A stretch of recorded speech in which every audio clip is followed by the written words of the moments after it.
그날 아침 나는 평소처럼 은행 문을 열었다. 유리문을 통과하는 순간까지도 아무 일 없을 거라 생각했다. 통장에는 지난달 연금과 함께 평생 모은 적금이 그대로 들어있을 거라 믿었기 때문이다. 하지만 창구 직원이 고개를 갸웃하며 말했다. 어르신, 잔액이 영원인데요. 순간 귀를 의심했다. 아니, 내가 며칠 전까지만 해도 확인했는데 잘못 본 거 아니요? 직원은 다시 화면을 돌려 보여주었다. 내 이름이 맞았고 계좌번호도 틀리지 않았다. 하지만 숫자는 여전히 0이었다. 도둑이 든 것도 아니고 자식이 가져간 것도 아니었다. 분명히 은행에, 그것도 내가 가장 신뢰하던 곳에 넣어둔 돈이었다. 그날 저녁 집에 돌아온 나는 손에 쥔 통장을 몇 번이고 펼쳤다, 접었다 했다. 종이 위의 글자들은 그대로인데 거기에 담겨있던 믿음은 흔적도 없이 사라져 있었다. 그제야 비로소 깨달았다. 안전하다는 말로도 위험한 말은 없다는 것을. 나는 평생 은행에서 근무했다. 수십 년 동안 수많은 어르신들을 만났다. 대부분은 똑같은 말을 했다. 난 바보처럼 속을 사람 아니에요. 내 돈은 내가 잘 알아요. 그들은 단단히 믿고 있었다. 그러나 그 믿음이 무너지는 데는 단 하루면 충분했다. 내가 근무하던 시절 72세의 이정자 어르신이 있었다. 늘 깔끔하게 차려입고 오시던 분이었다. 어느 날 그분이 울먹이며 창구를 찾아왔다. 내 돈이 없어졌어요. 분명히 예금한 건데요. 조사 끝에 밝혀진 건 뜻밖이었다. 자동 이체 상품이라고 가입한 게 사실은 고위험 펀드였다. 은행 직원이 친절하게 어르신 나이에 딱 맞는 상품이에요 라고 설명했고 서류를 다 읽지 않은 채 도장을 찍은 게 화근이었다. 그분은 내 앞에서 말했다. 이제는 은행도 무서워요. 사람도 돈도 다 무서워요. 그 말이 아직도 내 귀에 남아있다. 많은 사람들은 돈을 지키기 위해 은행에 맡긴다. 하지만 정작 은행이라는 곳이 완전한 안전지대는 아니다. 내가 본 수백 명의 어르신들 중 일부는 보관을 잘했음에도 불구하고 지키지 못했다. 왜일까? 그들은 자신이 아는 만큼만 믿었기 때문이다. 세상은 그 사이에 조용히 변해 있었다. 60세 이후의 인생은 버는 법보다 지키는 법을 배워야 하는 시기다. 그러나 사람들은 여전히 예전의 상식에 머문다. 현금은 눈에 보여야 안전하다고 생각하고 이자는 높을수록 좋다고 믿으며 오래 본 사람은 절대 나를 속이지 않을 거라 확신한다. 하지만 그 세 가지 믿음이 바로 노후의 평화를 무너뜨리는 시작이 된다. 나는 한 번도 어르신들에게 돈은 이렇게 쓰세요 라고 말한 적이 없다. 대신 이렇게 말하곤 했다. 돈은 모으는 게 아니라 지키는 겁니다. 내 돈이 내 손 안에 있어야 진짜 내 돈이에요. 사람들은 종종 묻는다. 그럼 어디에 두는 게 안전한가요? 내 대답은 언제나 같다. 장소보다 중요한 건 방식입니다. 돈을 어디에 넣느냐보다 그 돈을 어떻게 관리하느냐가 인생의 평화를 결정한다.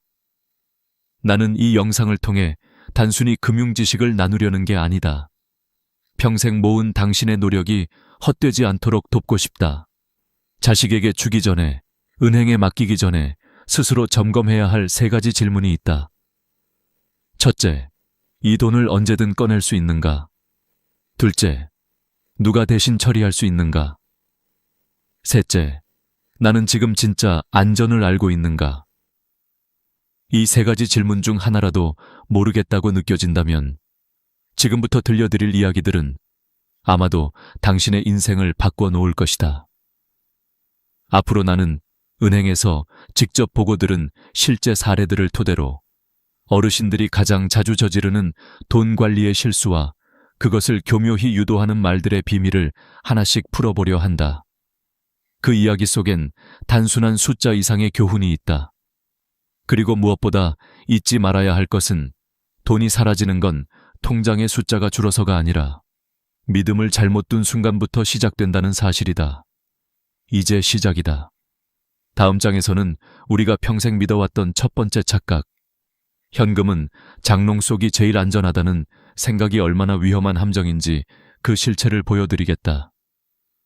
내가 은행에서 근무하던 시절 가장 자주 들었던 말이 있다. 요즘 세상이 흉흉해서 나는 그냥 집에다 두는 게 제일 편해요. 그 말을 할 때 어르신들의 얼굴에는 묘한 안도감이 깃들어 있었다. 손이 닿는 곳에 있으니 불안하지 않다는 표정. 그러나 나는 늘 속으로 생각했다. 그 평안이 얼마나 위험한 착각인지 이분들은 아직 모르시는구나.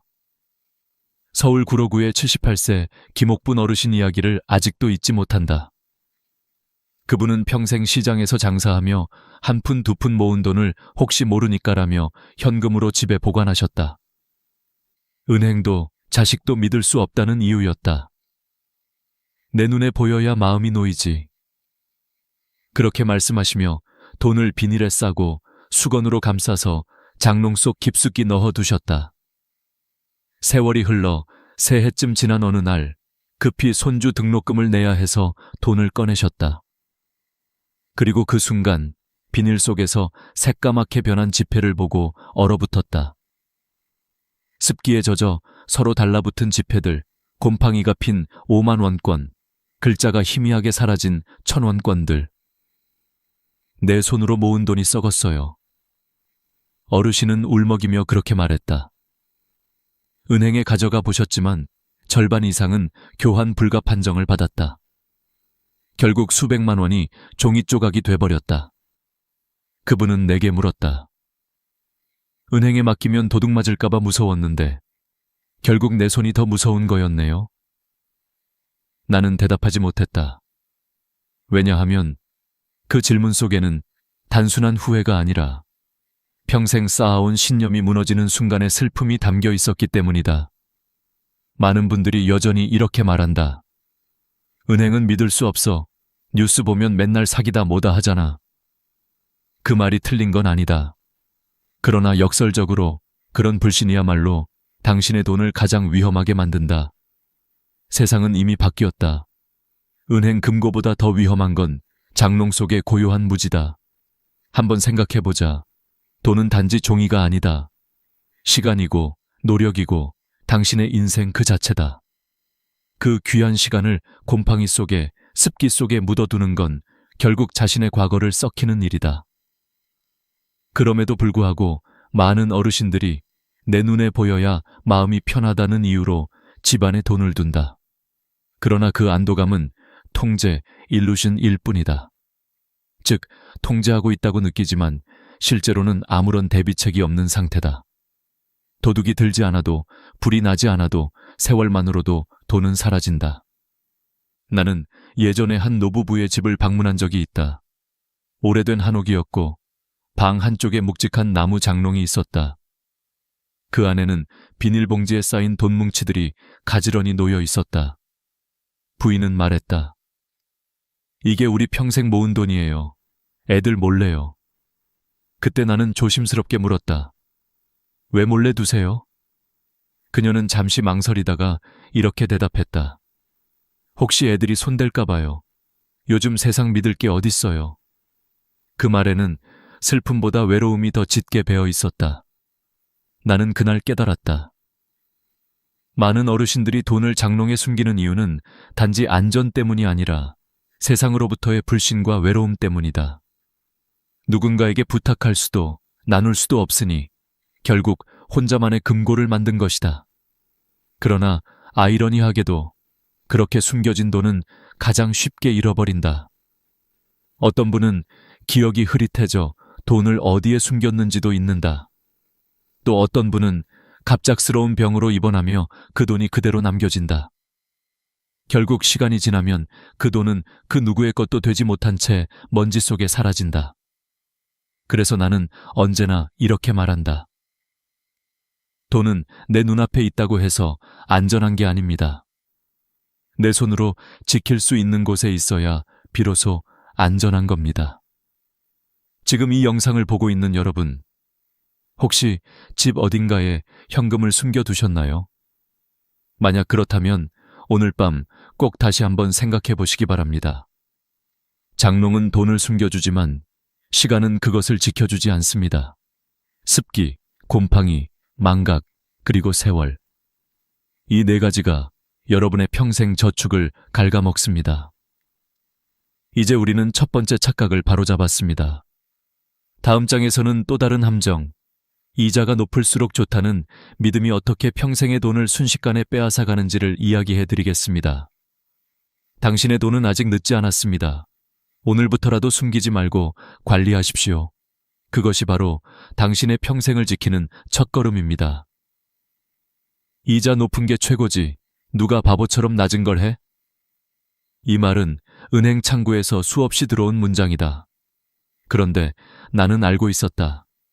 그 말이 결국 얼마나 많은 눈물을 불러오는지를 지금도 떠오른다. 은행 창구에 앉아있던 김정희 할머니의 손끝이 미세하게 떨리던 순간을. 그날도 평소처럼 단정한 한복 차림이었다. 할머니는 두꺼운 봉투를 꺼내며 말씀하셨다. 이거 전기금으로 넣어주세요. 이자 제일 높은 걸로요. 직원은 미소를 지으며 답했다. 네, 어르신. 지금 이 상품이 제일 높아요. 한꺼번에 넣으시면 이율이 훨씬 좋습니다. 할머니는 수십 년간 쌓아온 신뢰로 그 말을 믿었다. 은행 직원이 그렇게 말하는데 나쁜 게 있을 리 없지. 그날 그녀는 1억 원 전액을 한 통장에 예치했다. 그러나 2달 뒤 그녀의 표정은 완전히 달라져 있었다. 우리 딸이 큰 수술을 하게 됐어요. 돈 좀 찾아야 하는데. 하지만 직원은 난처한 표정으로 말했다. 어르신, 죄송하지만 중도 해지 수수료가 발생합니다. 그녀는 어리둥절했다. 수수료요? 그냥 내 돈 찾는데 왜요? 그제야 알게 되었다. 그 이율이 높은 예금은 장기 예치 상품이었고 중간에 찾으면 이자는 거의 사라지고 원금도 깎였다. 결국 수백만 원의 손해를 보고서야 할머니는 한숨을 내쉬었다. 그때 왜 한 통장에 다 넣었을까? 나는 옆에서 그 장면을 지켜보며 오래도록 말이 나오지 않았다. 그 순간 깨달았다. 이자는 높을수록 좋은 게 아니라 상황에 맞아야 좋은 것이다. 사람들은 높은 이율에 끌린다. 마치 세상에 놓인 유일한 사다리처럼 거기에 오르면 안정이 보장될 거라 믿는다. 하지만 나이 들어 가장 무서운 건 돈을 잃는 것이 아니라 돈을 당장 꺼낼 수 없게 되는 것이다. 당신의 돈이 아무리 많이 불어나도 필요한 순간 손댈 수 없다면 그것은 당신의 돈이 아니다. 나는 그 후 상담할 때마다 이렇게 말했다. 돈은 한 번에 넣는 게 아닙니다. 나눠서 넣으셔야 해요. 그리고 이렇게 3가지 원칙을 알려드렸다. 첫째, 3개월치 생활비는 자유 입출금 통장에 두세요.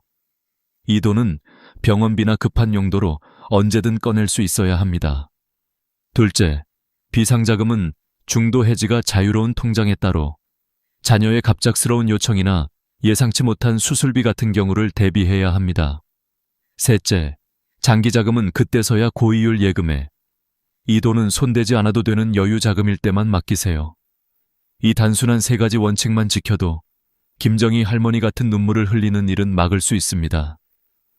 나는 이런 조언을 드릴 때마다 사람들의 반응을 지켜봤다. 처음엔 에이, 나야 괜찮겠지 하며 웃어 넘기던 분들이 몇 달 후 다시 찾아와 선생님 말이 맞았어요 라며 고개를 숙였다. 그제야 마음이 놓였다. 한 번은 이런 일도 있었다. 74세의 한 어르신은 평생 저축만 하며 살아오셨다. 이율이 낮으면 손해 아니냐고 하시며 2억 원을 전부 전기금에 넣으셨다. 그런데 갑자기 아내가 병원에 입원하게 되자 그 돈을 찾기 위해 서류를 들고 은행을 찾았다. 하지만 해지 수수료와 낮아진 이율로 손해를 보고 나서 하신 말씀이 내 가슴을 때렸다. 나는 평생 돈을 모으는 법만 배웠지 지키는 법은 배운 적이 없었어요. 그 말은 단순한 후회가 아니었다. 그건 세상에서 가장 늦게 배운 진실이었다. 여러분, 이자라는 건 단순한 숫자가 아닙니다. 그 안에는 시간과 유연성이 숨어 있습니다. 금리가 높을수록 묶이는 시간도 길고 선택의 자유는 줄어듭니다. 즉, 이자가 높다는 건 그만큼 내 돈이 잠겨 있다는 뜻입니다. 나이가 들수록 필요한 건 빠른 이율이 아니라 빠른 대응력입니다. 언제든 돈을 움직일 수 있어야 건강도, 마음도, 인생도 움직일 수 있습니다. 지금 여러분의 돈은 자유롭게 움직일 수 있나요? 아니면 단단히 묶여 있나요? 높은 이율에 끌려 자유를 잃는다면 그건 단순한 금융 실수가 아니라 삶의 주도권을 넘겨주는 일입니다.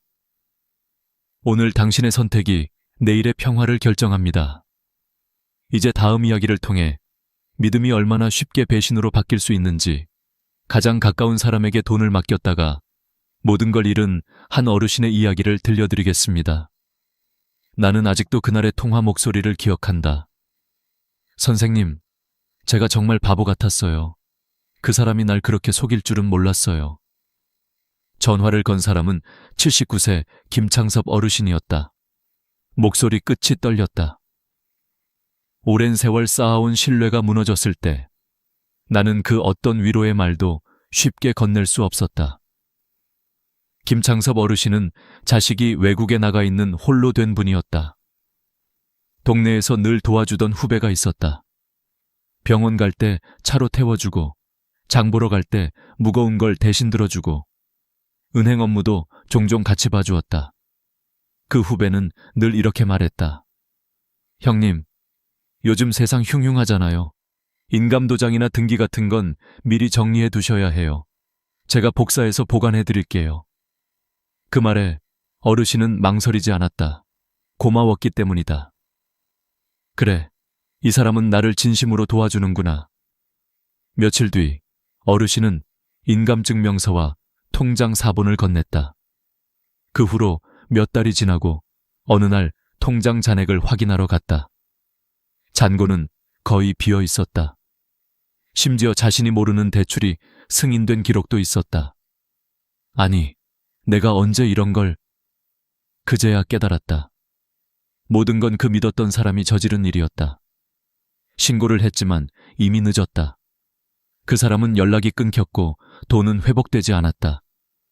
그날 어르신은 내 앞에서 울먹이며 말했다. 나는 평생 사람을 믿고 살아왔어요. 도와준다고만 생각했지. 이렇게 내 노후를 무너뜨릴 줄은 몰랐어요. 그 말이 끝나자 사무실 안은 한동안 고요했다. 나는 그때부터 사람들에게 이렇게 말하기 시작했다. 도와주는 사람과 책임지는 사람은 다릅니다. 당신의 돈과 서류는 도와줄 수 있는 사람이 아니라 책임질 수 있는 사람에게만 맡겨야 한다는 뜻이다. 우리는 종종 정의라는 이름으로 경계를 허문다. 그 사람은 나랑 20년을 알고 지냈는데, 그 사람은 내 사돈인데 설마. 그러나 세상에서 가장 많은 사기는 바로 그 설마라는 단어 뒤에서 일어난다. 한 번은 이런 일도 있었다. 80세의 한 할머니는 자신이 글을 잘 몰라 이웃에게 은행 일을 대신 부탁했다. 내 대신 이자 확인 좀 해줘. 그 이웃은 처음엔 정말 성실했다. 매달 통장 정리를 해주고 잔액을 알려드렸다. 그런데 어느 날부터 슬그머니 일부 금액을 옮겨두기 시작했다. 할머니는 아무것도 모른 채 요즘 이자가 줄었네 하며 웃어 넘겼다. 그 사실을 알게 된 건 1년 뒤였다. 이미 손해는 수천만 원에 달했다. 사람의 마음은 시간이 쌓이면 믿음으로 바뀐다. 그러나 돈이 섞이는 순간 그 믿음은 시험대에 오른다. 그래서 나는 늘 말한다. 돈과 관계는 따로 둬야 합니다. 돈이 들어가면 관계는 흔들리고 관계를 지키려면 돈은 투명해야 합니다. 나는 이런 사례를 보고 들으며 깨달았다. 노후의 가장 큰 적은 사기꾼이 아니라 경계심을 잃은 나 자신이었다. 나이가 들수록 마음은 여려지고 누군가의 도움에 쉽게 의지하게 된다. 그러나 그 순간 바로 재산의 문이 조금씩 열린다. 만약 누군가가 이렇게 말한다면 꼭 기억하라. 제가 대신 처리해드릴게요. 형님, 번거로우니까 제가 맡아드릴게요. 그 순간은 당신의 편의가 아니라 당신의 통제권이 사라지는 순간이다. 내가 만난 한 노신사는 이렇게 말했다. 돈을 맡긴다는 건 믿음을 맡기는 게 아니라 내 삶을 맡기는 거였어요. 그 말이 얼마나 무겁게 다가왔는지 모른다. 여러분, 믿음은 아름답지만 돈은 냉정해야 합니다. 누군가에게 고마워서, 오래 봐서, 편해서. 그 어떤 이유로든 내 이름이 아닌 사람에게 돈이나 서류를 맡기지 마세요. 그 한 장의 서류가, 그 한 번의 도장이 여러분의 평생을 송두리째 바꿀 수 있습니다. 자, 이제 3가지 착각을 모두 짚었습니다. 첫째, 현금은 눈앞에 있어야 안전하다. 둘째, 이자는 높을수록 좋다. 셋째, 오랜 지인은 믿어도 된다. 이 3가지는 모두 착각이자 함정입니다. 이제부터는 그 함정으로 어르신들을 몰아넣는 또 다른 존재, 은행 직원의 달콤한 말에 대해 이야기해 보겠습니다. 당신의 마음을 열게 만들지만 결국 통장을 비우게 하는 그 말들, 그 진짜 얼굴을 하나씩 밝혀드리겠습니다. 은행 창구에 앉아 있으면 하루에도 수십 번 같은 장면을 본다. 직원은 환하게 웃으며 설명하고 손님은 고개를 끄덕이며 도장을 찍는다. 하지만 몇 달 뒤 그 미소는 사라지고 창구에는 분노와 후회의 얼굴만 남는다. 나는 그 사이의 간극을 누구보다 많이 지켜봐 왔다. 그 간극을 만드는 건 사기가 아니라 말 한마디였다. 오늘은 그 중에서도 절대 믿으면 안 되는 3가지 말에 대해 이야기하려 한다. 이 3가지 중 하나라도 들어본 적이 있다면 그 순간은 반드시 다시 생각해야 한다. 첫 번째 말, 어르신 연세에 딱 맞는 상품이에요. 이 말은 언제나 부드럽게 들린다. 마치 나를 위해 준비된 특별한 선물처럼 느껴진다. 그러나 그 문장 속엔 함정이 숨어 있다. 연세에 맞는 상품이라며 권유하는 순간, 실제로는 복잡한 투자형 상품일 가능성이 높기 때문이다. 내가 기억하는 68세 박영숙 어르신의 사례가 있다. 그분은 고운 치마 저고리를 입고 지팡이를 짚으며 천천히 은행에 들어오셨다. 그날 그녀는 4천만 원을 예금하려 했다. 직원은 미소를 지으며 말했다. 요즘 어르신 같은 분들께 딱 맞는 상품이 있어요. 이율도 높고 요즘 인기 많습니다. 그녀는 내 나이에 맞는 상품이라니 믿어도 되겠지 라고 생각하며 서류를 자세히 읽지 않은 채 도장을 찍었다. 몇 달 뒤 급히 돈이 필요해 은행에 갔을 때 들은 말은 충격적이었다. 어르신, 이건 예금이 아니라 펀드입니다. 중도 해지 시 원금 손실이 발생하고 수익률은 시장 상황에 따라 변동된다는 설명. 그제야 박 어르신은 깨달았다. 그녀가 가입한 건 안전한 예금이 아니라 고위험 투자 상품이었다는 것을.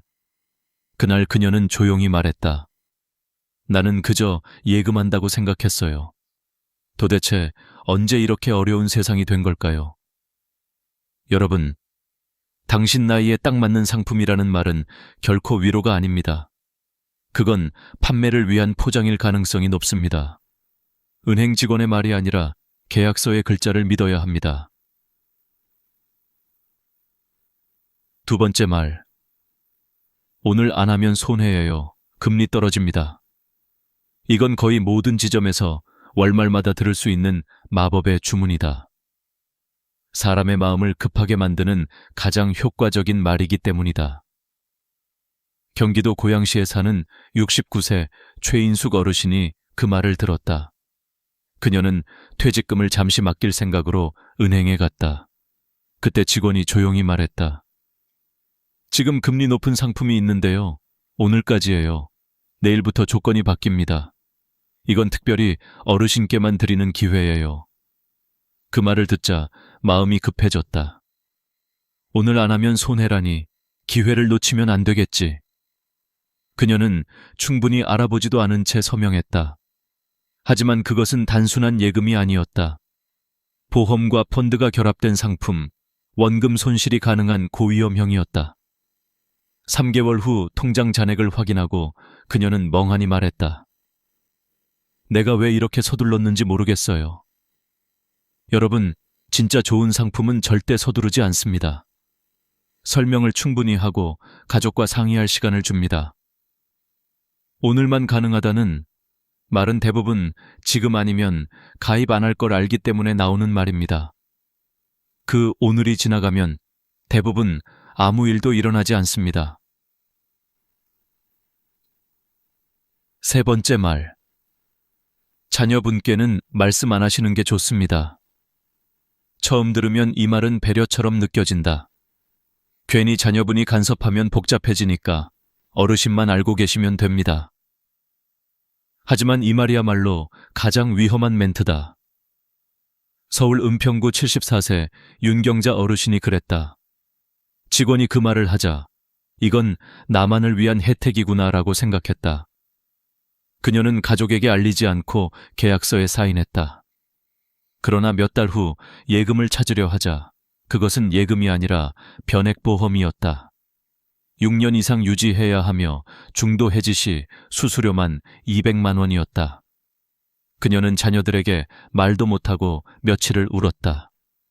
결국 자식들에게 사실을 털어놓았을 때 아들, 딸은 화내지 않았다. 대신 이렇게 말했다.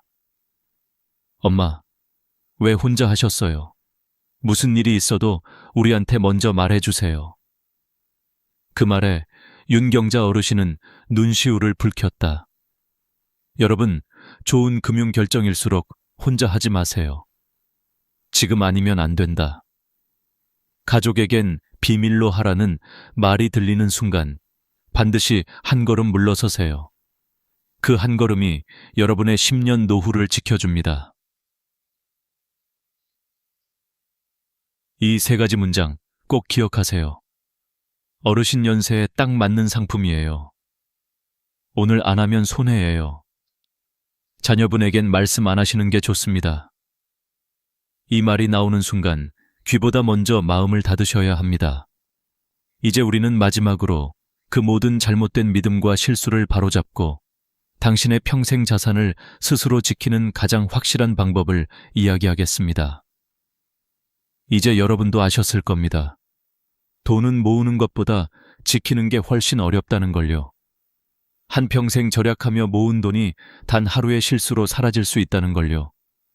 그러나 희망은 있습니다. 지금부터라도 바로잡으면 늦지 않습니다. 오늘 이 마지막 이야기는 당신의 돈을 평생 안전하게 지키는 법에 대한 것입니다. 먼저 꼭 기억하세요. 돈은 눈앞에 있다고 해서 내 돈이 아닙니다. 그리고 통장에 많다고 해서 안전한 것도 아닙니다.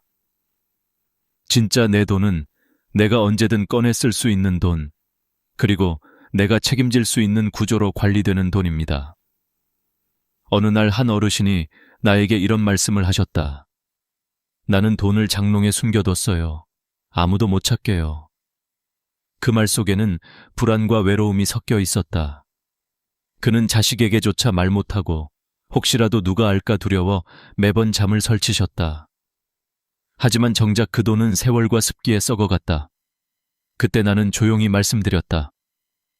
선생님, 돈은 숨길수록 안전해지는 게 아니라 지킬 수 없게 되는 겁니다.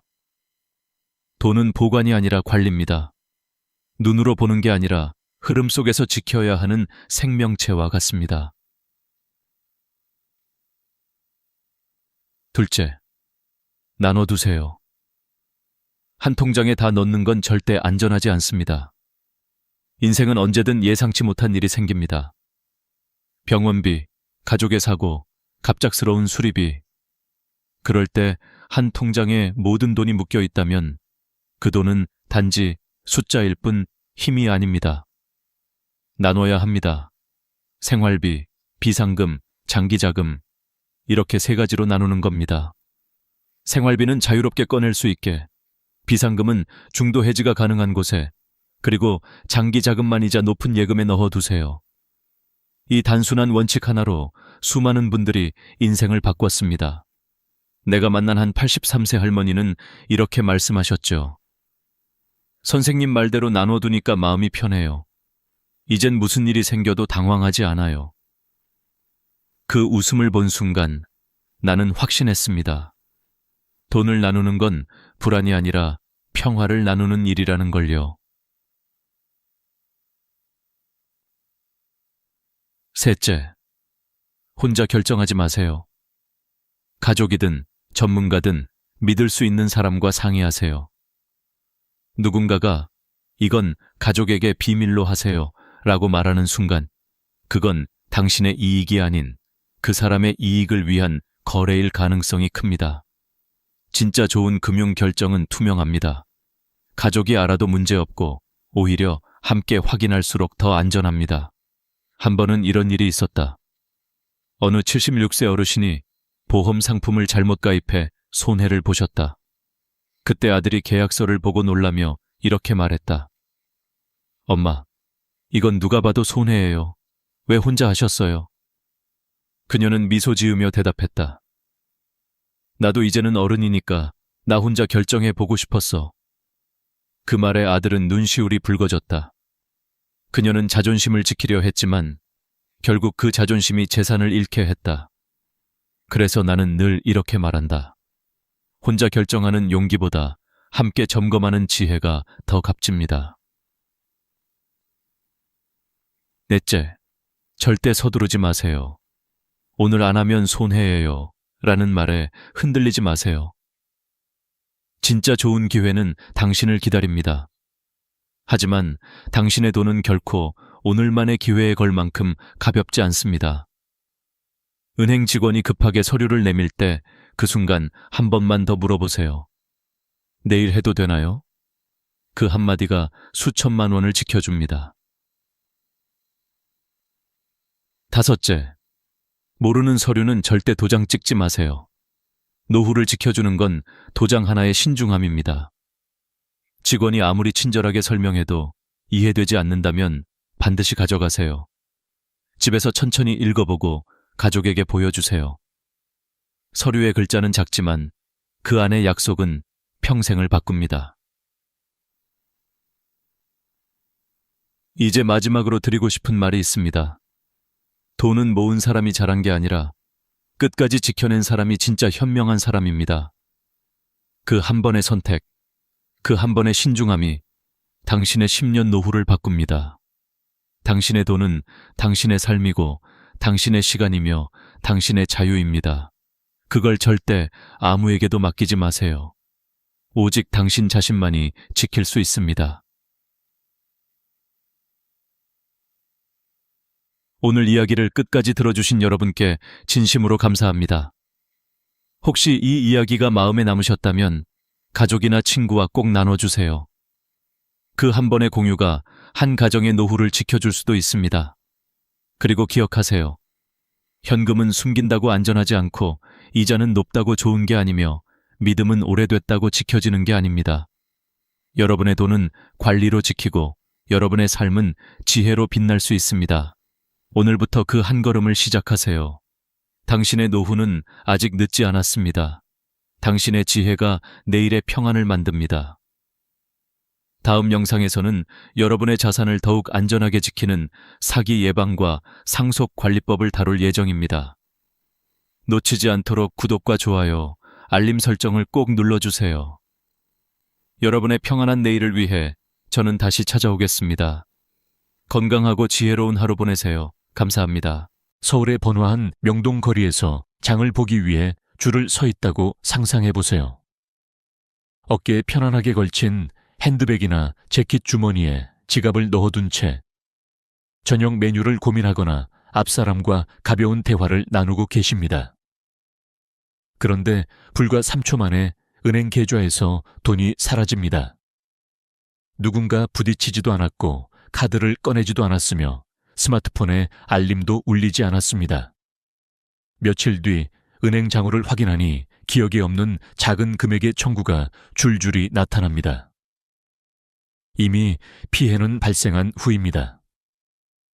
이 악몽 같은 상황은 골드탭 사기라는 이름으로 불리며 한국 전역에서 빠르게 퍼지고 있는 가장 불안한 사기 수법 중 하나입니다. 특히 어르신들이 주요 타깃이 되고 있습니다. 왜냐하면 많은 어르신들이 체크카드나 신용카드를 쉽게 접근할 수 있는 곳, 핸드백의 바깥 주머니, 느슨한 지갑, 코트 주머니에 보관하시기 때문입니다.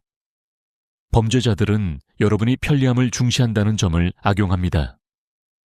커피숍이나 배달기사들이 사용하는 것과 같은 휴대용 결제 단말기를 이용해 오시나 가방을 통해 카드를 충전할 수 있습니다. 피해인 번호를 입력할 필요도 없습니다. 마치 공상과학 영화처럼 들리지만 이는 현실입니다. 기술이 우리를 배신하는 순간입니다. 탭 투 페이, 탑 투 페이. 결제 방식은 어떻게 작동할까요? 은행과 상점들은 이를 최고의 편리함으로 홍보했습니다. 카드를 단말기 근처에 대기만 하면 거래가 즉시 완료됩니다. 카드를 스와이프하거나 삽입할 필요도, PIN을 입력할 필요도 없습니다. 하지만 여기에는 함정이 있습니다. 합법적인 사업체가 할 수 있다면 적절한 장비를 가진 범죄자도 가능합니다. 이런 단말기는 희귀하지 않습니다. 온라인 쇼핑몰에서 누구나 10만 원 내외로 구입할 수 있습니다. 일부는 스마트폰만큼 자가 재킷 주머니에 숨기기 쉽습니다. 범죄자가 붐비는 지하철, 약국, 전통시장에서 충분히 가까이 다가오기만 하면 됩니다. 여러분은 보지도 듣지도 못합니다. 하지만 카드의 안테나는 끊임없이 결제 준비 완료라는 신호를 보내고 있습니다. 가장 섬뜩한 점은 단 한 번의 골드탭이 3만 원에서 5만 원 정도로 대부분 은행의 사기 탐지 기준을 넘지 않는다는 것입니다. 하지만 범죄자들은 한 번으로 멈추지 않습니다. 아침에 동네 시장에서, 오후에 약국에서, 저녁 러시아워 지하철에서 여러 번 공격할 수 있습니다. 이상을 눈치챌 때쯤 단일 거래가 아니라 수십만 원이 사라진 클러스터를 발견합니다.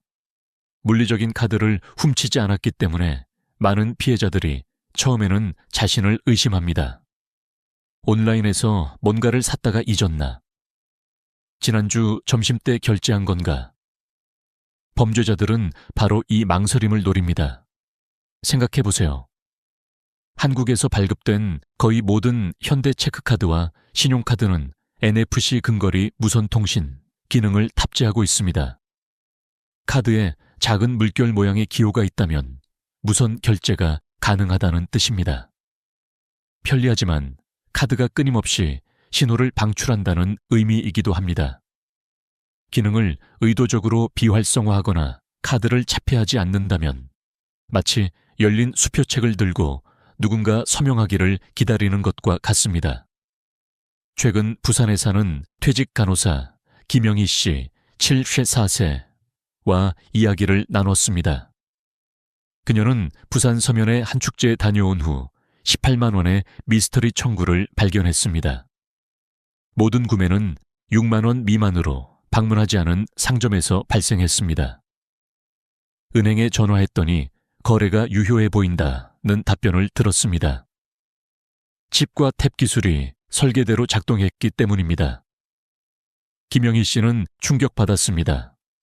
지갑에서 카드를 꺼낸 적도 없는데요. 하지만 이것이 골드탭 사기의 본질입니다. 카드가 손에 있는데도 돈이 사라집니다. 이 사기는 어두운 골목이나 해외에서만 일어나는 것이 아닙니다. 서울의 약국, 지하철, 교회, 대형마트에서 일어납니다. 범죄자들은 가짜 직원 배지를 달거나 급한 고객처럼 위장합니다. 어르신들을 노리는 이유는 부주의해서가 아니라 접근하기 쉽기 때문입니다. 이 위협의 규모를 깨닫는 순간 붐비는 공간을 예전처럼 보지 못하게 됩니다. 이 메시지는 매우 중요합니다. 보호 없이 체크카드를 들고 다니는 것은 서울처럼 번잡한 도시에서 현관문을 열어둔 것과 같습니다. 오늘은 아무도 들어오지 않을 수 있지만 결국 누군가는 들어옵니다. 한국 전역의 어르신들이 이 교훈을 힘들게 배우고 있습니다. 제 목표는 여러분이 쉽게 배우도록 돕는 것입니다. 소중한 돈이 사라지기 전에. 왜 어르신들이 주요 타깃일까요? 범죄자들은 무작위로 사람을 고르지 않습니다.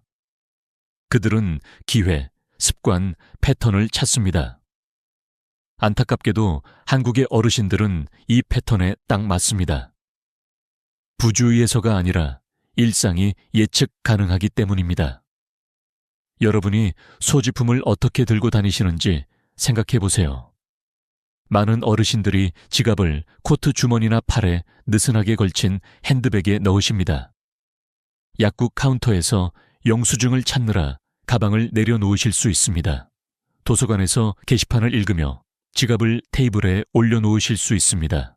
지하철에서 핸드백이 뒤에 있는 낯선 사람과 몇 인치 떨어져 있을 수 있습니다. 이러한 일상적인 순간들이 숨겨진 결제 단말기를 가진 범죄자에게 완벽한 기회를 제공합니다. 지갑을 훔치거나 주의를 분산시킬 필요 없습니다.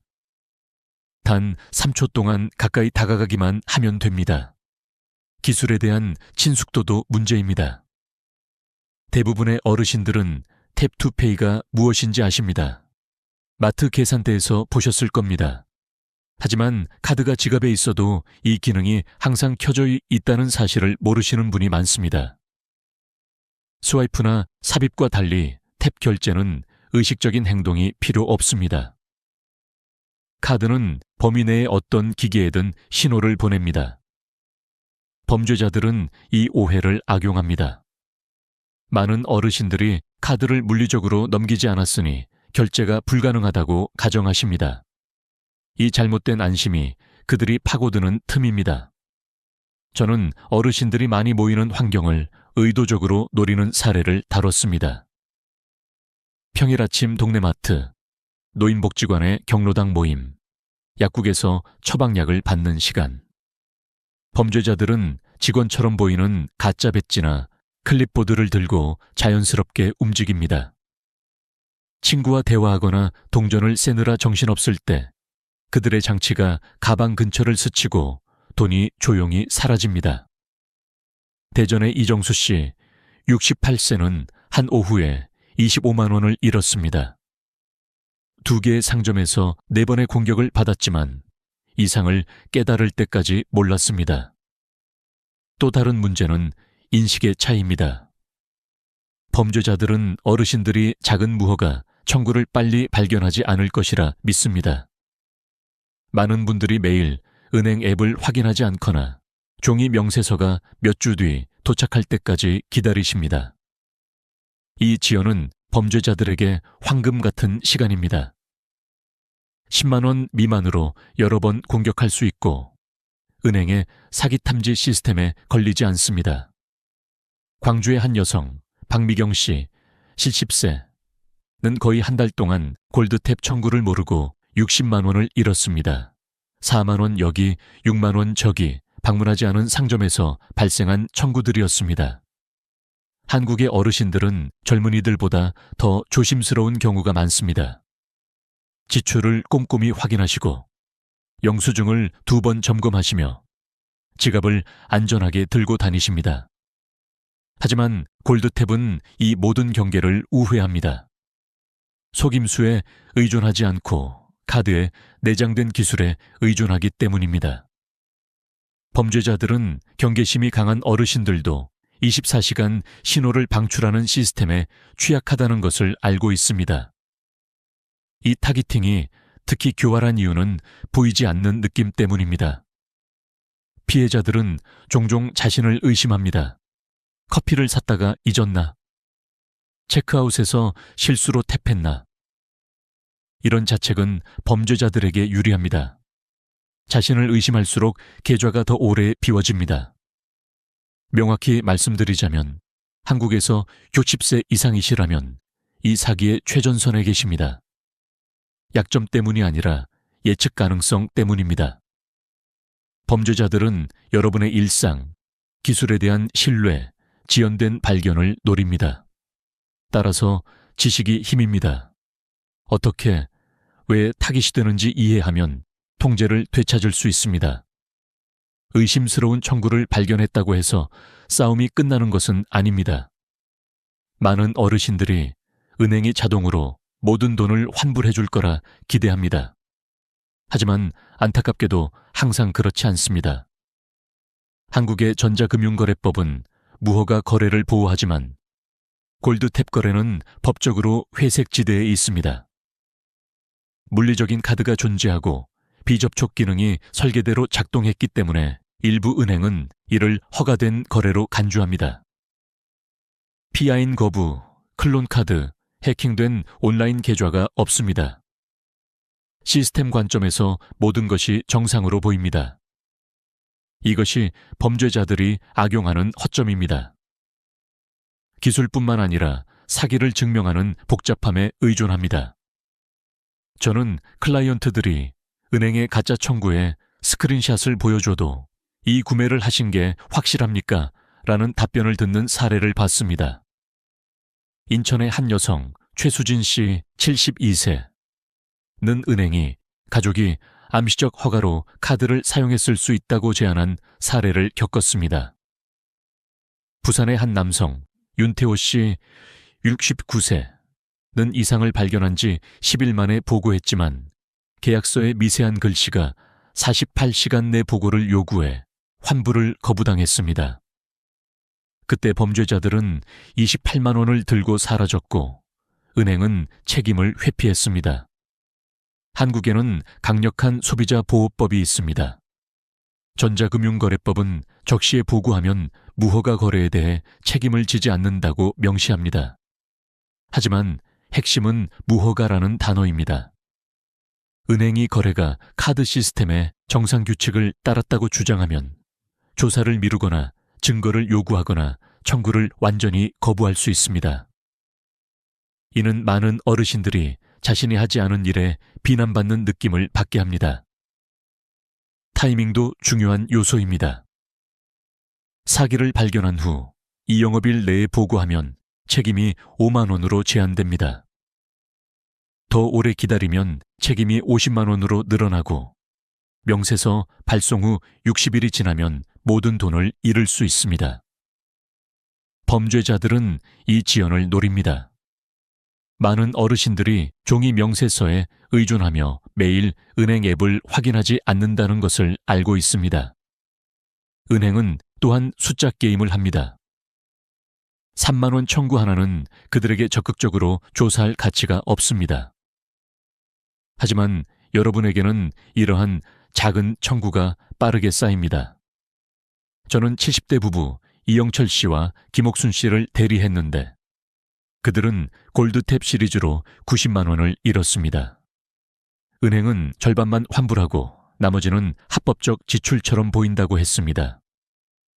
금융감독원 FSS에 이의 제기한 후에야 전체 금액을 돌려받았습니다.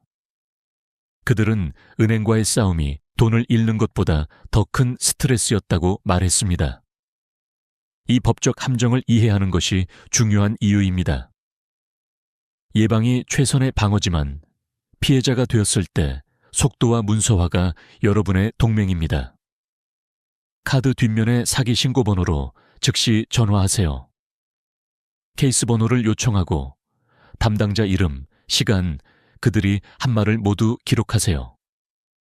청구 확인에 대한 서면을 요구하세요. 상징적으로 느껴지더라도 경찰 보고서를 제출하세요. 그 보고서는 선의로 행동했다는 증거입니다. 은행이 저항하면 먼저 은행 내부에서, 그 다음 FSS 같은 규제기관으로 이의 제기하세요. 끈기 있는 피해자들이 결과를 얻습니다. 하지만 힘든 진실은 돈이 사라지면 회복이 복잡하고 느리고 종종 불완전하다는 것입니다. 그래서 가장 현명한 전략은 예방, 범죄자들이 접근하기 전에 거의 불가능한 타깃이 되는 것입니다. 그렇다면 골드탭 사기를 미리 막는 방법은 무엇일까요? 좋은 소식은 이 기법이 고도로 기술적으로 느껴지더라도 방어는 놀라울 만큼 간단하고 저렴하다는 것입니다. 범죄자들은 카드에 탭2페이 기능이 항상 활성화되어 있고 쉽게 접근할 수 있는 방식으로 카드를 들고 다닌다는 두 가지를 이용합니다. 이 가정 중 하나만 깨도 여러분은 극도로 어려운 타깃이 됩니다. 첫 번째이자 가장 효과적인 방어는 물리적 보호입니다. RFID 차단 슬리브나 지갑은 카드의 무선 신호가 새지 않도록 방패 역할을 합니다. 범죄자가 결제 단말기를 가방에 대더라도 카드는 침묵합니다. 이러한 제품은 사치품이 아닙니다. 쿠팡이나 11번가 같은 온라인 쇼핑몰, 대형마트, 심지어 동네 문구점에서 5,000원에 구할 수 있습니다. 여러 카드를 들고 다니신다면 모두 보호하세요. 체크카드, 신용카드, 티머니 같은 교통카드까지. 카드에 물결 기호가 있다면 취약합니다. 저는 대전의 한 경로당에서 워크숍 후 12명의 어르신들이 함께 RFID 슬리브를 구매한 사례를 조언했습니다. 6개월 후 한 여성은 지하철에서 친구가 골드탭 피해를 입었지만 자신은 슬리브 덕분에 안전했다고 자랑스럽게 말했습니다. 두 번째 방어는 비접촉 결제 기능을 완전히 비활성화하는 것입니다. 체크아웃에서 카드를 삽입하고 PIN을 입력하는데 몇 초 더 걸리지만 골드탭 위협을 완전히 제거합니다. 한국의 많은 은행, KB국민은행, 신한은행, 하나은행, 은전화 한 통이나 모바일 뱅킹 앱으로 이 기능을 끌 수 있게 합니다. 예를 들어 카카오뱅크 앱에서는 카드 관리 메뉴로 들어가 비접촉 결제를 비활성화할 수 있습니다. 온라인 쇼핑을 거의 하지 않고 보안을 속도보다 중시하는 어르신들에게 특히 안심이 됩니다.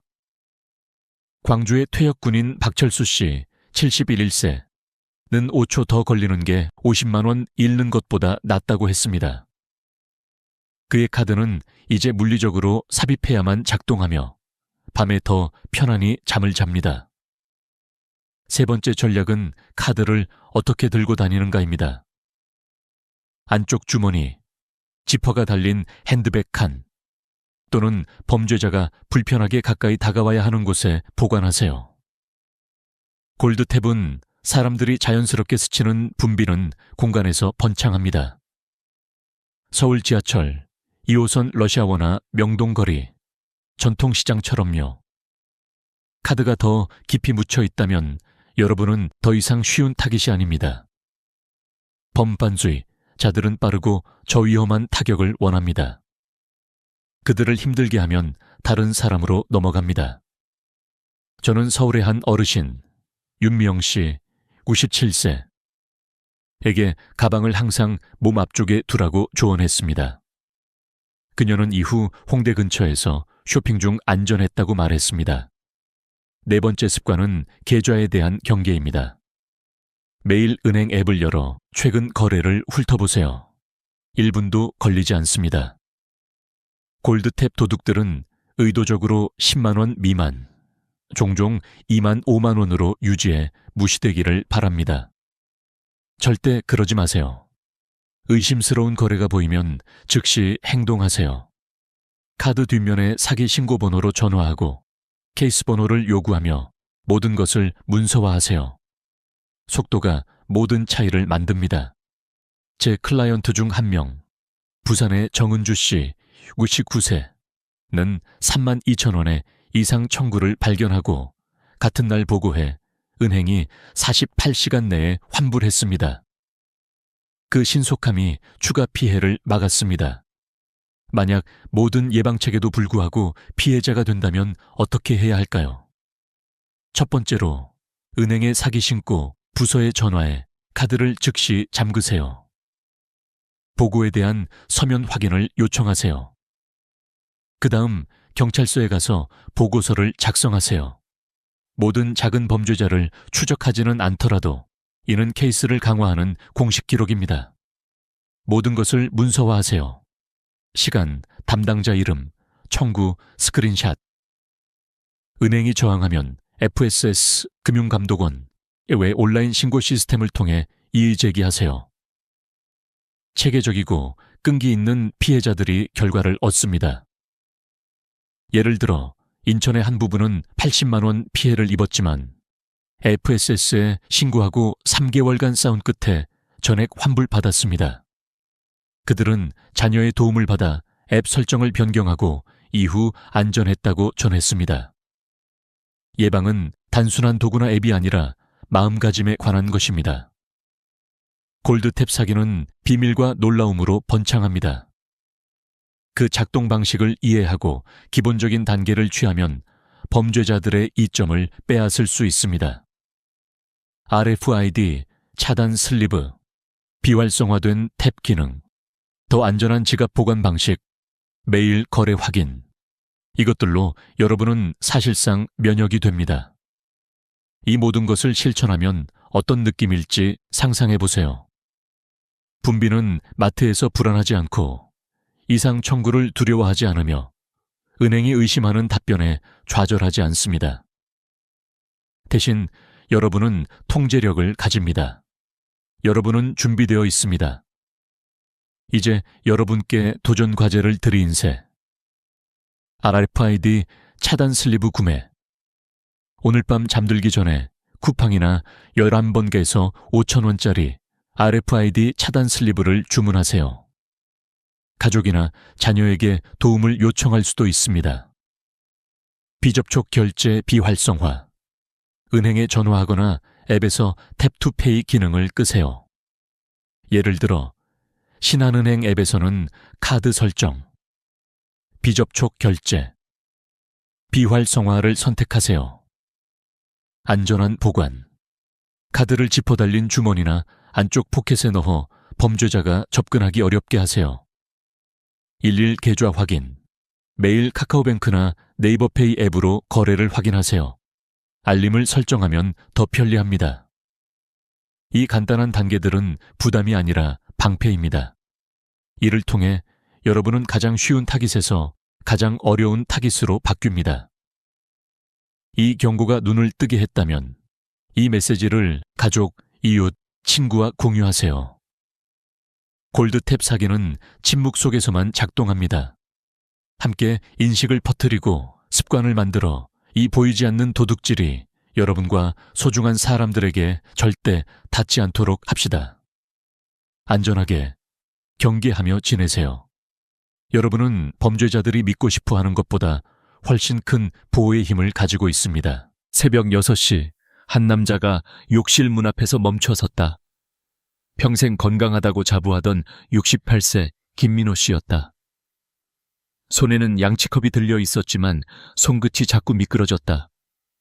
말하려고 입을 열었지만 소리가 나오지 않았다. 그 순간 인생이 완전히 바뀌었다. 병원 기록에는 단 3글자, 뇌경색.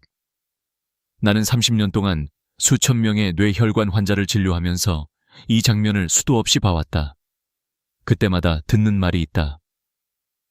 박사님, 저는 담배도 안 피우고 운동도 했는데 왜 이렇게 됐을까요?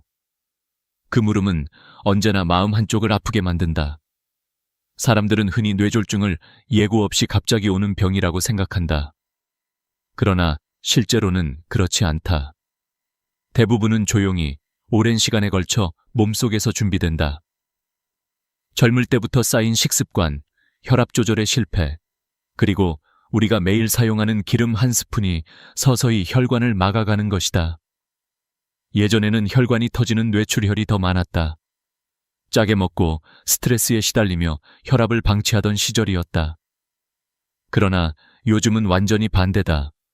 약 덕분에 혈압은 잘 조절되지만 문제는 너무 낮아진다는 것이다. 나에게 왔던 82세 박상철 어르신은 매일 혈압약을 성실히 드셨다. 그런데 어느 날 갑자기 의식을 잃고 쓰러졌다. 검사 결과는 뇌경색이었다. 이유는 간단했다. 혈압이 너무 낮았다. 의사가 목표치를 190에 70으로 낮게 잡으면서 좁아진 혈관 속으로 끈적한 피가 충분히 흐르지 못한 것이다. 약을 썼는데도 뇌에 피가 가지 않은 역설적인 상황이었다. 그래서 나는 환자들에게 늘 말한다. 약은 도구이지 방패가 아닙니다. 혈압은 숫자가 아니라 흐름입니다. 뇌졸중에는 두 얼굴이 있다. 하나는 터지는 얼굴, 하나는 막히는 얼굴이다. 터지는 쪽은 소금과 분노가 만든다. 막히는 쪽은 방심과 지나친 안정이 만든다. 우리는 흔히 혈압을 낮추면 좋다고만 생각하지만 지나치게 낮으면 뇌로 가는 혈류가 떨어져 산소가 부족해진다. 마치 물줄기를 너무 세게 잠가버려서 논밭이 말라버리는 것과 같다. 그래서 약을 줄이거나 늘릴 때는 반드시 주치의와 상의해야 한다. 나는 이 이야기를 극단적으로 들리더라도 꼭 강조한다. 뇌경색은 살아있는 고통이다. 말을 잃고 몸을 잃고 생각을 잃은 채 남은 생을 병상에서 보낸 사람들을 너무 많이 봐왔다. 그 중에는 내 또래 친구도 있었다. 건강을 자신하던 사람일수록 위험하다. 본인이 괜찮다고 믿기 때문이다. 아침에 눈을 떴을 때 혹은 TV를 보던 평범한 저녁에 그 믿음이 한순간에 무너진다. 그렇다면 왜 지금 이 순간 한국에서는 매일 수백 명이 뇌경색으로 병원에 실려갈까? 이유는 복잡하지 않다.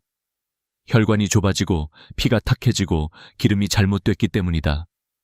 우리는 매일 식탁 위에서 혈관을 선택한다. 맑은 혈관을 만들지 혹은 막힌 혈관을 만들지. 올리브유 한 스푼이 생명을 살릴 수도 있고 마가린 한 조각이 혈관을 닫을 수도 있다. 내가 현장에서 배운 교훈은 단순하다. 식탁이 곧 병원이다. 약보다 먼저 바꿔야 할 것은 식습관이다. 그런데 환자들에게 이 말을 하면 대부분 이렇게 되묻는다. 도대체 어떤 기름이 그렇게 무섭다는 겁니까? 그 질문에 나는 늘 대답한다. 무서운 건 기름이 아니라 잘못된 믿음입니다. 식물성이라는 말만 듣고 안심하거나 싸다고 아무 기름이나 쓰는 순간부터 위험은 시작된다. 혈관은 종이에 그린 선이 아니다. 살아있는 생명선이다. 그것은 늘 숨쉬고 늘 반응한다. 짠 음식 한 젓가락에도 기름 한 방울에도 반응한다. 우리는 그 사실을 너무 자주 잊는다. 김민호 씨의 가족도 그랬다. 그는 매일 아침 식빵에 마가린을 발랐다. 20년 넘게 같은 습관이었다. 병원 침대에서 그는 아내의 손을 붙잡고 이렇게 말했다. 그냥 버터 바를 걸 그랬어요. 그 말은 농담이 아니었다. 나는 이 영상을 보는 분들께 묻고 싶다. 지금 주방에 있는 기름통을 생각해보라. 그 안에는 건강이 담겨 있는가 아니면 병이 숨어 있는가? 우리는 기름을 끊는 게 아니라 기름을 바꾸는 걸 시작해야 한다. 다음 장면에서 나는 30년의 진료 경험으로 얻은 결론, 혈관을 되살리는 두 가지 기름에 대해 이야기하려 한다. 그것은 단순한 조리 재료가 아니라 생명을 지키는 도구다. 그리고 그 이야기를 듣기 전에 꼭 기억해 두셨으면 한다. 뇌는 말없이 신호를 보낸다. 입이 어눌해지거나 손끝이 둔해지거나 잠시 어지러운 순간이 있다면 그것은 피로가 아니라 경고다. 그 작은 순간을 놓치면 인생이 바뀐다. 김민호 씨의 한쪽 손처럼 말이다. 오늘 내가 전하고 싶은 첫 번째 메시지는 이것이다. 뇌는 절대 갑자기 멈추지 않는다. 우리가 먼저 멈췄을 뿐이다. 다음은 그 멈춤을 되돌릴 수 있는 첫 걸음, 바로 올리브유의 힘에 대해 이야기하겠다. 나는 한 번도 잊을 수 없는 연구 결과를 본 적이 있다. 프랑스 보르도 대학에서 65세 이상 노인 7,600여 명을 5년간 추적한 대규모 조사였다. 결과는 놀라웠다. 올리브유를 자주 섭취한 사람들은 그렇지 않은 사람들보다 뇌졸중 발병 위험이 41%나 낮았다. 거의 절반 가까이 줄어든 것이다. 그 숫자를 처음 봤을 때 나는 눈을 의심했다. 단지 기름을 바꿨을 뿐인데 삶의 마지막 장면이 완전히 달라질 수 있다는 사실. 그렇다면 왜 올리브유일까? 핵심은 올레산, 올레이크 ACD이라는 불포화 지방산에 있다. 이 성분은 혈관 속 염증을 줄여준다. 염증이란 결국 벽이 붙는 것이다. 벽이 두꺼워지면 통로는 좁아지고 피는 흐르지 못한다. 올레산은 그 좁은 길을 다시 넓히는 청소부 같은 존재다. 또 하나, 올리브유는 나쁜 콜레스테롤 LDL을 낮추고 좋은 콜레스테롤 HDL을 높인다. 마치 막힌 하수관을 열어주는 듯이 혈관 벽에 쌓인 찌꺼기를 녹여내린다. 나는 병원에서 73세 윤미경 씨를 만났다. 10년 넘게 고지혈증 약을 드시던 분이었다. 그런데 약을 줄이면서도 수치가 정상으로 돌아왔다. 이유를 묻자 그녀는 웃으며 말했다. 아침마다 올리브유 한 숟가락이에요. 처음엔 반신반의했지만 6개월 후 혈관 초음파에서 결과는 분명했다. 벽이 매끈해지고 피의 흐름이 고르게 돌아왔다. 그 작은 습관이 기적을 만든 것이다. 하지만 나는 단순히 먹으면 좋다는 말로 끝내고 싶지 않다. 잘못된 방식으로 먹으면 좋은 기름도 독이 될 수 있다. 한국의 식탁은 대부분 뜨거운 불 앞에서 시작된다. 그러나 올리브유는 높은 온도에 약하다. 180도를 넘으면 유익한 성분이 파괴되고 오히려 해로운 물질이 생긴다. 그래서 튀김용으로는 적합하지 않다. 대신 샐러드 드레싱, 요거트, 두부 위에 뿌리는 식으로 생으로 섭취하는 것이 좋다. 볶음 요리라면 약불에서 짧게 조리해야 한다. 마트 진열대 앞에서 올리브유라고 쓰인 병을 보면 헷갈릴 것이다. 엑스트라, 버진, 엑스트라 버진, 리파인드, 리파인드, 포마스, 포마체. 무엇을 골라야 할까? 답은 단순하다. 엑스트라 버진. 이건 올리브를 처음 짜낸 순수한 기름이다. 정제 과정을 거치지 않아 올레산, 폴리페놀, 비타민 E 같은 항산화 물질이 그대로 남아있다. 반면 정제유는 여러 번 가열하고 화학 처리되기 때문에 영양이 줄어든다. 가격 차이는 있지만 건강 앞에서 그 몇천 원은 결코 비싼 게 아니다. 하루 얼마나 먹어야 할까? 내 경험상 하루 한 스푼, 약 1,020ml 이면 충분하다. 아침 요거트에 한 숟가락 혹은 점심 두부 반찬에 가볍게 뿌려보라. 처음에는 어색하지만 고소함에 곧 익숙해진다. 일부 환자들은 공복에 마시기도 하지만 위가 약한 분에게는 부담이 될 수 있다. 따라서 음식과 함께 섭취하는 편이 좋다. 혈관은 기름의 역사서다. 당신이 지난 20년 동안 어떤 기름을 써왔는지 피는 다 기억하고 있다. 올리브유를 꾸준히 섭취한 사람들의 혈관은 놀랍도록 유연하고 깨끗하다. 반대로 트랜스 지방이 많은 기름을 써온 사람의 혈관은 마치 낡은 수도관처럼 딱딱하고 좁다. 그것이 바로 생사의 갈림길이다. 한 번은 69세 여성 환자가 내게 물었다. 박사님, 저는 식용유를 줄이고 참기름을 썼는데 괜찮은 거죠? 나는 고개를 저었다. 참기름은 향이 좋지만 산화가 빨라 조리용보다는 향신용으로 소량 써야 한다. 그리고 나는 그날 그분에게 이렇게 말했다. 이제부터는 올리브유와 친구가 되세요. 며칠 뒤 그녀가 내 진료실로 돌아왔다. 박사님, 신기하게도 손끝이 따뜻해졌어요. 혈액순환이 좋아지면 가장 먼저 변하는 것이 손끝이다. 식습관이 바뀌면 몸이 먼저 반응한다. 나는 종종 이런 생각을 한다. 기름 한 스푼이 사람의 인생을 바꾼다. 그 말은 과장이 아니다. 실제로 올리브유를 꾸준히 섭취한 사람들의 인지 능력이 높게 유지된다는 연구 결과도 있다. 피가 맑으면 뇌가 맑다. 뇌로 가는 길을 깨끗이 비워두면 생각도 선명해진다.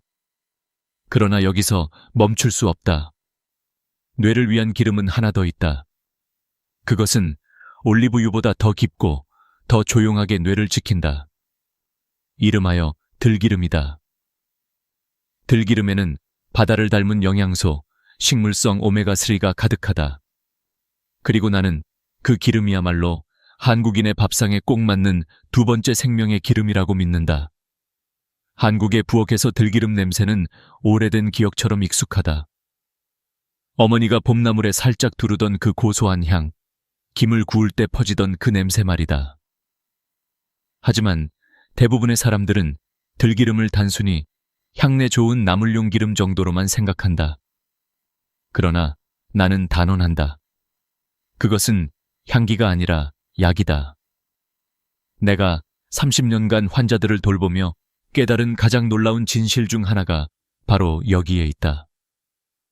들기름의 힘은 오메가3 지방산, 그 중에서도 알파리놀렌산, 리놀레닉 애시드에서 나온다. 이 성분은 우리 몸이 스스로 만들지 못하는 필수 지방산이다. 즉, 반드시 음식으로 섭취해야 한다. 들기름에는 이 알파리놀렌산이 무려 60% 이상 들어있다. 식물성 기름 중에서 거의 최고 수준이다. 그 말은 곧 들기름 한 숟가락이 등푸른 생선 한 접시와 맞먹는다는 뜻이다. 오메가3는 단순한 영양소가 아니다. 그것은 혈관을 윤활시키는 오일이자 뇌세포의 보호막이다. 피가 굳어 덩어리, 혈전가 생기는 것을 막고 이미 손상된 세포를 회복시키는 데 도움을 준다. 실제로 농촌진흥청과 부산대가 공동으로 진행한 실험에서 기억력 장애가 있는 실험용 쥐에게 들기름을 먹였더니 학습 능력과 기억력이 뚜렷이 개선되었다. 그 효과는 생선기름에 버금갈 정도였다. 내가 진료했던 67세 정한형 씨는 기억력이 급격히 떨어져 걱정이 많았다. 이름이 자꾸 생각이 안 나요. 그는 웃었지만 눈빛에는 두려움이 있었다.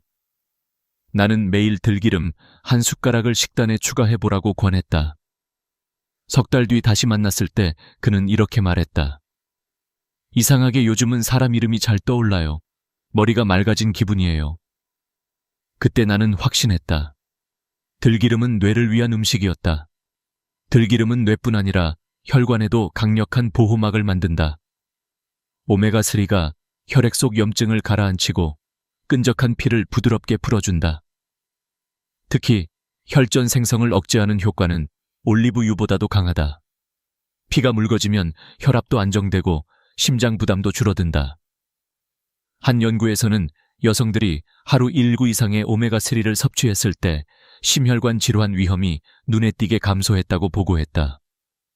익은 들기름 한 숟가락이면 충분하다. 그렇다면 어떻게 먹어야 할까? 중요한 원칙은 단 하나, 가열하지 말 것. 들기름의 오메가3는 열에 매우 약하다. 높은 온도에서 산화되면 오히려 유해한 물질로 바뀌고 향도 탁해진다. 따라서 볶거나 튀기지 말고 반드시 생으로 넣어야 한다. 예를 들어 나물 무침이나 비빔밥의 마지막에 한 숟가락을 두르거나 국을 끓인 뒤 불을 끄고 넣는 식이다. 이렇게 하면 향과 영양이 모두 살아있다. 그리고 또 하나, 보관이 생명이다. 들기름은 공기와 빛에 매우 민감하다. 뚜껑을 열어두거나 상온에 두면 빠르게 산패된다. 냉장 보관이 필수이고 개봉 후 2달 이내에 다 사용하는 것이 좋다. 냄새가 이상하거나 쓴맛이 느껴진다면 미련 없이 버려야 한다. 산패된 기름은 약이 아니라 독이다. 한 어르신이 나에게 말했다. 박사님, 이거 참기름보다 비싸서 자꾸 아껴 쓰게 돼요. 나는 그분에게 이렇게 대답했다. 기름을 아끼면 결국 혈관이 닳습니다. 싸다고, 오래 간다고, 향이 좋다고 기름을 아무거나 쓰면 안 된다. 들기름 한 병의 가격은 병원비에 비하면 아무것도 아니다. 나는 늘 환자들에게 이렇게 조언한다. 아침엔 올리브유 한 숟가락, 저녁엔 들기름 한 숟가락. 그렇게 하루 2숟가락이면 충분하다. 그것은 약이 아니라 습관이다. 그리고 그 습관은 뇌를 깨운다. 내 친구의 어머니, 75세 이수연 여사는 들기름을 꾸준히 드신 지 10년이 넘었다. 지금도 손주와 함께 시장을 다니며 기억력 게임을 즐긴다. 그녀가 웃으며 내게 말했다. 머리가 돌아가는 게 느껴져요. 나는 그 미소 속에서 오메가3의 힘을 봤다. 지금 이 영상을 보고 있는 여러분의 부엌에도 들기름 한 병이 있을 것이다. 하지만 냉장고 문 한쪽 구석에서 먼지만 쌓여 있지 않은가? 오늘 그 병을 꺼내라. 들기름은 향신료가 아니라 생명의 보험이다. 이제 2가지 좋은 기름을 알았다면 남은 과제는 단 하나다. 나쁜 기름을 끊는 것. 올리브유와 들기름을 아무리 먹어도 동시에 해로운 기름을 계속 쓰면 아무 의미가 없다. 마치 한쪽에서는 물을 붓고 다른 쪽에서는 구멍을 뚫어 빼는 것과 같다. 다음 장면에서 나는 반드시 버려야 할 위험한 기름들에 대해 이야기하려 한다. 그리고 그것들이 어떻게 우리의 혈관을 망가뜨리는지를 보여드릴 것이다. 나는 종종 이렇게 말한다. 올바른 기름을 고르는 것도 중요하지만 더 중요한 건 나쁜 기름을 끊는 용기입니다. 대부분의 환자들은 좋은 기름을 추가하려 하지만 나쁜 기름을 버리지 못한다. 그러나 진짜 회복은 덜어내는 것에서 시작된다. 우리 주방에는 생각보다 많은 적들이 숨어 있다. 그 첫 번째가 마가린과 쇼트닝이다. 이 2가지는 현대인의 식탁에 조용히 스며든 트랜스 지방의 덫이다. 마가린은 버터 대용으로 개발되었고 쇼트닝은 제과제빵에 부드러운 식감을 주기 위해 만들어졌다. 하지만 그것들이 남긴 대가는 혹독하다. 트랜스 지방은 혈관의 천적이다. 나쁜 콜레스테롤 LDL을 급격히 올리고 좋은 콜레스테롤 HDL을 줄인다. 혈관벽에 염증을 일으켜 동맥을 딱딱하게 만든다. 나는 64세 한동수 씨를 잊지 못한다. 그는 매일 아침 마가린을 바른 토스트를 먹었다. 혈관이 좁아지고 결국 동맥경화 진단을 받았다. 식습관을 바꾸고 마가린 대신 올리브유를 사용한 뒤 3개월 만에 혈관 초음파에서 염증 수치가 눈에 띄게 줄었다. 세계보건기구 WHO는 이미 몇 년 전 트랜스 지방 완전 퇴출을 권고했다. 그만큼 위험하다는 뜻이다. 여러분의 냉장고 속 노란색 마가린통 지금 당장 버려라. 그것은 음식이 아니라 느리게 작동하는 시한폭탄이다. 2번째 적은 정제된 식물성 기름이다. 카놀라유, 옥수수유, 대두유. 이름만 들으면 건강해 보이지만 진실은 다르다. 이 기름들은 대량 생산을 위해 고온과 화학 용제를 사용해 정제된다. 그 과정에서 좋은 영양소는 사라지고 산화된 잔여물과 불순물이 남는다. 특히 오메가6 지방산이 과도하게 들어있다. 오메가6는 일정량 필요하지만 지나치게 섭취하면 염증을 촉진한다. 우리 몸은 오메가3와 오메가6의 균형이 중요하다. 이상적인 비율은 1:4 이하. 그러나 현대인의 식단은 1:20, 심지어 1:30까지 치우쳐 있다. 즉, 염증이 폭발하기 직전의 상태다. 피가 끈적해지고 혈관이 좁아지며 결국 뇌경색으로 이어진다. 더 무서운 건 이런 기름들은 산화 속도가 빠르다는 것이다. 개봉한 지 한 달이 지나면 이미 독이 되어 있을 수도 있다. 3번째는 재사용한 튀김 기름이다. 아까워서 한 번 더 쓴다. 누구나 해봤을 말이다. 하지만 이 한 번 더가 혈관을 무너뜨린다. 기름은 한 번 가열될 때마다 산화가 급격히 진행된다. 재가열하면 그 속에 독성 물질, 아크롤레인이 생긴다. 이 물질은 혈관벽을 손상시키고 뇌로 가는 미세혈관까지 막는다. 나는 외식할 때 검게 변한 튀김 기름 냄새를 맡으면 본능적으로 멀리한다. 그 냄새 속에는 산화된 지방의 흔적, 즉 죽음의 향이 섞여 있다. 4번째는 인스턴트 식품 속 가공 유지, 경화유, 다. 라면, 과자, 빵, 냉동식품, 도시락. 편리함의 대가로 우리는 매일 독을 조금씩 삼키고 있다. 이런 식품의 성분표를 보면 쇼트닝, 식물성 유지, 경화유 같은 단어가 있다면 주의하라. 그것이 바로 트랜스 지방이다. 70세 박영주 씨는 편의점 도시락과 라면을 자주 드셨다. 건강검진 결과 혈관 염증 수치가 위험 수준이었다. 식습관을 바꾸고 집밥으로 돌아온 지 3개월 만에 수치는 정상으로 회복됐다. 나는 늘 환자들에게 이렇게 말한다. 싼 기름은 싸게 사도 혈관은 비싸게 고칩니다. 몇천 원 아끼려다 병원비로 수천만 원을 쓴다. 그것뿐만이 아니다. 뇌경색이 오면 돈으로도 되돌릴 수 없는 시간이 사라진다. 지금 여러분의 주방을 떠올려보라.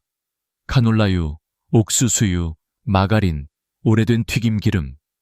그 병들이 바로 여러분의 혈관을 천천히 막아온 주범이다. 오늘 버리지 않으면 내일 병원이 그 대가를 받는다. 이제 다시 생각해보자. 우리가 피해야 할 기름을 모두 버리고 나면 남는 것은 단 2가지뿐이다. 올리브유와 들기름. 그것이면 충분하다. 한 달에 3만 원 정도면 뇌경색을 예방할 수 있다. 값싼 기름을 쓰며 건강을 잃는 것보다 훨씬 싸지 않은가. 하지만 기름만으로는 부족하다. 혈관은 기름뿐 아니라 습관에도 영향을 받는다. 기름을 바꿨다면 이제 생활도 바꿔야 한다. 다음 이야기에서는 내가 30년 동안 환자들에게 강조해온 뇌세포를 되살리는 생활습관 8가지를 전해드리려 한다. 그것은 약보다 강력하고 병보다 오래 남는 치유의 방법이다. 나는 평생 수많은 환자들을 보며 한 가지 진실을 깨달았다. 좋은 기름은 뇌를 지키지만 좋은 습관은 생명을 지킨다. 기름이 혈관을 청소한다면 습관은 그 길을 매일 닦아내는 빗자루와 같다. 아무리 올리브유와 들기름을 꾸준히 먹어도 생활 습관이 잘못되면 그 효과는 반으로 줄어든다. 그래서 나는 오늘 여러분께 뇌세포를 되살리는 8가지 습관을 이야기하려 한다. 첫 번째는 아침에 첫물 한 잔이다. 사람의 혈액은 잠에서 깬 직후 가장 끈적하다. 이때 물 한 잔이 피의 점도를 낮추어 뇌로 가는 혈류를 깨운다. 단, 너무 차가운 물은 금물이다. 천과 비슷한 미지근한 물이 가장 좋다. 내가 진료한 72세 김정순 씨는 새벽마다 머리가 띵하다고 했다. 아침 공복에 물 한 잔을 마시는 습관을 들인 뒤 어지럼증이 사라졌다고 했다. 단순하지만 이것이 뇌경색 예방의 첫걸음이다. 두 번째는 60분 걷기다. 많은 어르신들이 이렇게 말한다. 이제 나이도 들었는데 무슨 운동이에요? 하지만 뇌는 움직일 때 살아난다. 걷는 순간 다리의 근육이 펌프처럼 작동하며 피를 머리로 올려보낸다. 하루 20분이면 충분하다. 빠를 필요도 없다. 대신 매일 해야 한다. 걷지 않는 하루는 뇌에게 하루의 휴식이 아니라 하루의 손상이다. 세 번째는 소금 줄이기다. 한국인의 하루 평균 나트륨 섭취량은 WHO 권장치의 2배가 넘는다. 짠 음식은 혈압을 올리고 높은 혈압은 뇌혈관을 조용히 갉아먹는다. 된장국, 김치, 젓갈. 우리의 밥상은 이미 소금의 바다다. 나는 이렇게 조언한다. 간은 혈호가 아니라 건강으로 봐야 합니다. 소금의 양을 줄이되 입이 심심하다면 다시마나 표고버섯 육수를 이용하라. 그 깊은 맛이 충분히 대체해 줄 것이다. 네 번째는 설탕 절제다. 설탕은 혈관을 녹슬게 만든다. 혈당이 높으면 피 속 단백질이 끈적해져 혈관벽에 달라붙는다. 이것이 바로 미세혈관 손상의 시작이다. 특히 커피에 넣는 시럽, 음료수, 빵 속 숨은 설탕이 문제다. 내 환자 중 한 분은 나는 단 걸 안 먹어요 라고 말했지만 매일 카페에서 달콤한 라테를 마셨다. 그것만 끊었더니 공복 혈당이 15일 만에 정상으로 돌아왔다. 다섯 번째는 치루 시간, 수면이다. 수면은 뇌의 청소 시간이다. 잠을 자는 동안 뇌는 노폐물을 제거하고 손상된 세포를 복구한다. 잠이 부족하면 이 청소가 멈추고 베타 아밀로이드 단백질이 쌓인다. 이것이 바로 치매의 씨앗이다. 나는 늘 이렇게 말한다. 당신이 오늘 잔잠의 시간만큼 내일의 기억이 남습니다. 늦게 자더라도 일정한 시간에 자고 스마트폰을 침대에 들이지 마라. 그것이 뇌에 대한 예의다. 6번째는 감정 다스리기다. 분노와 불안은 혈관을 수축시킨다. 순간적으로 혈압이 오르고 뇌로 가는 피의 흐름이 끊긴다. 실제로 스트레스가 높은 날 뇌졸중 발병률이 2배 이상 높다는 연구도 있다. 화가 날 때는 심호흡을 3번 하라. 단 30초의 멈춤이 목숨을 지킨다. 나는 환자들에게 이렇게 말한다. 분노는 단 1분, 후회는 평생 갑니다. 7번째는 사회적 대화다. 외로움은 뇌를 병들게 한다. 혼자 있는 시간이 길수록 기억력이 떨어진다.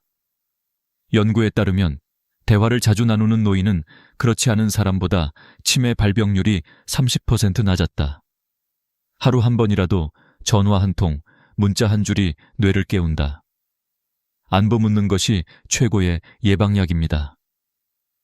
마지막 8번째는 감사하기다. 감사는 단순한 마음의 습관이 아니라 신체 반응을 바꾼다. 감사하는 사람은 스트레스 호르몬이 낮고 면역세포가 활발하게 움직인다. 감사 일기를 쓰는 노인 그룹이 그렇지 않은 그룹보다 혈압이 10% 낮았다는 보고도 있다. 감사는 뇌의 전두엽을 자극해 긍정적인 사고 회로를 만든다. 즉, 감사하는 뇌는 건강한 뇌다. 이 8가지 습관은 복잡하지 않다. 오히려 단순하다. 그러나 단순한 것이 가장 강력하다. 그것이 오랜 세월 의사로서 내가 본 진실이다. 사람들은 약을 찾지만 진짜 약은 자신 안에 있다. 그리고 그것은 매일의 습관으로 쌓인다. 여러분이 오늘 이 영상을 보고 단 한 가지라도 실천한다면 그건 단순한 건강 습관이 아니라 인생의 방향을 바꾸는 선택이 될 것이다. 그러나 아직 한 가지 중요한 요소가 남았다. 좋은 기름, 좋은 습관에 이어 마지막 열쇠는 바로 마음의 준비, 즉 죽음을 두려워하지 않는 법이다. 그것을 받아들인 사람만이 진짜 평화로운 노년을 맞이할 수 있다. 다음 마지막 장에서 나는 그 이야기를 나누려 한다. 나는 의사로 살아오며 수많은 죽음의 얼굴을 보았다. 하지만 그 중에서도 뇌경색 환자의 얼굴은 유독 잊히지 않는다. 살아있으나 반쪽만 사는 사람들, 눈빛은 깨어있지만 말하지 못하고 가족을 알아보지 못하는 그 고요한 절망. 그래서 나는 이렇게 말한다. 이 병만큼은 절대 걸리지 마십시오. 차라리 돌아가시는 편이 낫습니다. 극단적으로 들릴지 몰라도 그 말에는 진심이 담겨 있다. 그러나 다행히도 희망은 있다. 뇌경색은 대부분 예방할 수 있는 병이다. 문제는 골든타임을 모르는 데 있다. 뇌경색은 증상이 시작된 뒤 4시간 30분 안에 병원에 도착해야 한다. 그 시간 안에만 막힌 혈관을 뚫을 수 있다. 1분이 지날 때마다 약 200만 개의 뇌세포가 죽는다. 그러므로 증상을 아는 것이 곧 생명을 구하는 것이다. 가장 먼저 확인해야 할 것은 얼굴이다. 거울을 보거나 웃어보라. 한쪽 입꼬리가 올라가지 않거나 한쪽 눈이 감기지 않는다면 즉시 의심해야 한다. 2번째는 팔과 다리의 힘. 갑자기 한쪽 팔이 축 처지거나 손에 든 물건을 떨어뜨리는 경우가 많다. 2 팔을 앞으로 내밀었을 때 한쪽이 서서히 내려간다면 이미 혈류가 막힌 것이다. 3번째는 말. 말이 꼬이거나 단어가 떠오르지 않거나 문장을 끝까지 말하지 못한다면 즉시 병원으로 가야 한다. 이 3가지를 기억하기 쉽게 정리한 것이 바로 파스트법이다.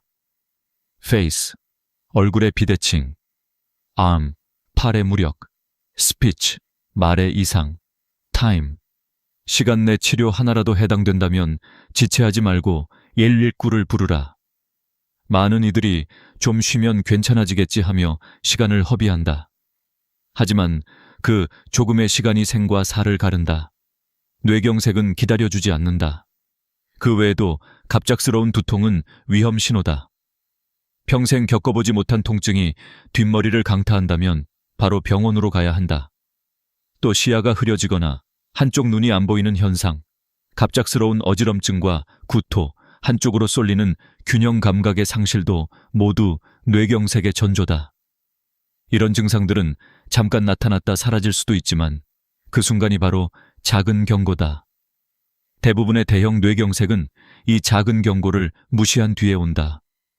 내 환자 중 82세 박상철 씨가 있었다. 그는 평생 건강을 자부했지만 혈압약을 너무 세게 써서 혈류가 약해졌다. 어느 날 TV를 보던 중 갑자기 오른쪽 팔이 떨어졌다.